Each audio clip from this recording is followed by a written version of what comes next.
Hey, this is Eric. Welcome to CartoonLearning.com. This is something like part 7 of our tutorial on how to make a cartoon character. Before we get any further, there's something we really need to do.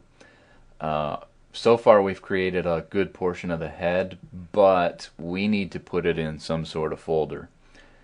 And that's going to allow us to do a head turn real easy in the future. So what you need to do is come down here to your eyebrows layer and click this to add a new layer. Now for the Pro users, if you have Anime Studio Pro, go ahead and do a new group layer. If you don't have Pro and you have Debut, here's a little trick around this. Just create a new bone layer.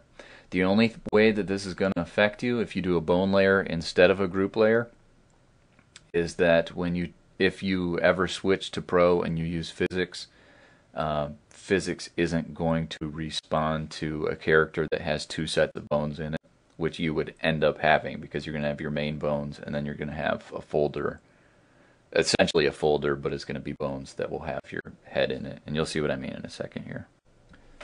Alright, so let's go ahead and start moving these into the folder, or like I said, if you have Debut, into your bone layer that you just created. Now start at the bottom because when you put them in, they're going to stack from one on top of the other, from bottom to top. So grab the whites and just slide it up here until the folder's highlighted, put it in. And then the pupils, the eyelid we can actually collapse, and we grab the whole folder and move it up there. And then the face, and then the eyebrows, and that's it.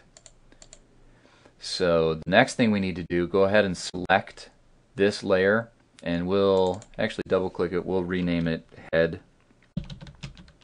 Straight. About Head Default.